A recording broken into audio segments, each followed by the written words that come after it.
शादी के लिए लड़की देखने गई माँ ने समधन से कहा, मेरा इकलौता बेटा है, जैसा नाम वैसा गुण। जब जब मैं दूसरा बच्चा ना होने के लिए उदास होती तो विशाल कहते, ईश्वर ने 10 बेटों के गुण दिए हैं हमारे जयस में, लेकिन मेरा मन एक बेटी की चाहत में हमेशा कलपता रहा। सोचती थी बहू को ही बेटी का प्यार दूंगी। अपनी बहू की जो छवि मैंने सोची थी, प्रीता उसकी बिल्कुल विपरीत थी। उसकी माँ ने ही हंसते हुए कहा, अपने नाम के विपरीत है प्रीता। लड़कों की तरह वेशभूषा, हंसना, बोलना, अक्खड़पना भरा हुआ था उसमें। जाने जयस को क्या दिखा इसमें। जीन्स और टी शर्ट में आकर उसने हेलो आंटी कहा। मैंने भी प्रत्युत्तर में हेलो ही कहा।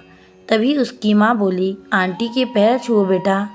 उसको असहज देख कर मैंने कह दिया, रहने दो बेटा, उसकी कोई ज़रूरत नहीं है। बातों से एकदम बिंदास, खिलखिलाकर हंसने वाली, अपनी माँ से हर बात पर तर्क वितर्क करती प्रीता मेरे बेटे जयस की पसंद ही नहीं, प्यार भी थी। शादी की रस्मों के बाद प्रीता हमारे घर आ गई और जयस प्रीता अपना हनीमून मनाकर वापस भी आ गए। अगले दिन से दोनों को ऑफिस जाना था। सुबह की नींद मुझे बहुत प्यारी थी।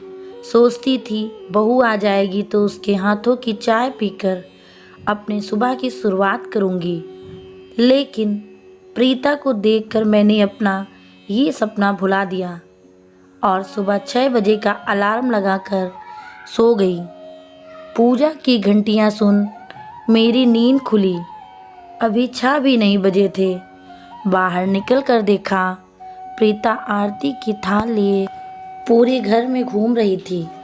मुझे लगा मैं सपना देख रही हूँ। तब तक वो पास आकर बोली, मम्मा प्रसाद लीजिए। फ्रेश होकर बाथरूम से निकली तो मैडम चाय के 2 कप लिए हाजिर थी। चाय पीने के बाद बोली, मम्मा आप नाश्ते में क्या लेंगी? मुझे नाश्ते में बस सैंडविच और चीला बनाना आता है। पीछे से जयस आकर बोला, जो भी तुम बनाओ वही हम खाएंगे। जयस ने मेरा हैरान चेहरा देखकर पूछा, क्या हुआ माँ, चाय पसंद नहीं आई? नहीं रे, इतनी अच्छी चाय तो खुद मैंने ही नहीं बनाई कभी। फिर मैंने प्रीता से कहा, तुम्हें ऑफिस जाना है बेटा, तैयार हो जाओ, अभी मेड आ रही है, मैं उसके साथ मिलकर नाश्ता बना लूँगी। अरे नहीं मम्मा, नाश्ता तो मैं ही बनाऊँगी। फिर तो मैं पूरा दिन ऑफिस में रहूँगी तो घर पर सब आपको ही देखना पड़ेगा। प्रीता कभी कोई मौका नहीं देती थी कमी निकालने का। साड़ी बहुत कम पहनती। वो हर रोज़ हमारे पैर भी नहीं छूती। उसकी आवाज़ भी धीमी नहीं थी। उसे घर के काम भी नहीं आते। रोटी तो भारत के नक्शे जैसी बनाती है और जब गुस्साती है तो उफ, पूछिए ही मत। वो एक आदर्श बहू की छवि से बिल्कुल जुदा है, लेकिन ये कमी दूर हो सकती है। खुशियों को भी कभी कभी नज़र लग जाती है। सब कुछ बहुत अच्छा चल रहा था कि विशाल को हार्ट अटैक आ गया। मैं उन्हें आईसीयू के बाहर से देख घंटों रोती रहती। उस समय मेरी प्रीता ने मुझे सास से बेटी बना दिया। मुझे अपनी बाहों में भरकर चुप कराती, ज़बरदस्ती अपने हाथों से खाना खिलाती, हर वक्त यही कहती, पापा बिल्कुल ठीक हो जाएंगे। हॉस्पिटल के बिल, दवाइयों का खर्चा इस तरह से देती जैसे उसके अपने पापा का इलाज हो रहा हो। जयस और मेरे सामने मजबूत चट्टान बनी। मेरी प्रीता वास्तव में बहुत कोमल थी। घर आने के बाद भी विशाल का ख्याल हम दोनों से ज़्यादा रखती। अपनी नई नवेली शादी के बावजूद देर रात तक हमारे साथ बैठी रहती। मासूम गुड़िया सी बहू का सपना देखने वाली सास को एक मजबूत बेटी मिल गई थी, जिसका चोला पाश्चात्य था पर दिल एकदम देसी था। आज मेरे जन्मदिन पर जयस ने कहा, माँ तैयार हो जाइए, आपकी पसंद की साड़ी खरीदने चलते हैं। मुझे कुछ नहीं चाहिए जयस, तूने प्रीता के रूप में मेरी ज़िंदगी का सबसे बड़ा तोहफा दे दिया है।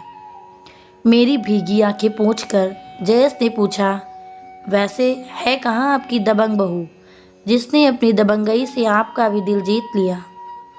तब तक प्रीता ने मेरे गले में अपनी बाहें डालकर कहा, हैप्पी बर्थडे मम्मा, और एक पैकेट पकड़ाते हुए कहा, ये दुनिया की बेस्ट मम्मा के लिए। पैकेट खोल कर देखा तो उसमें कांजीवरम साड़ी थी, बिल्कुल वैसी ही जैसी मैं हमेशा से लेना चाहती थी। मेरे आश्चर्यचकित चेहरे को देखकर बोली, वो जब आप रेखा की तस्वीर गूगल पर सर्च करके घंटों देखती थी तभी मुझे समझ आ गया था कि आप उनकी तस्वीरों में देखती क्या हैं। अपनी जोरदार हंसी के साथ उसने फिर से मुझे गले लगा लिया। खुशी में बहते आंसुओं को पोंछकर उसने कहा, एक माँ के दिल की बात एक बेटी ही तो समझ सकती है। दोस्तों, ये थी आज की कहानी। कहानी कैसी लगी हमें कमेंट करके ज़रूर बताइएगा।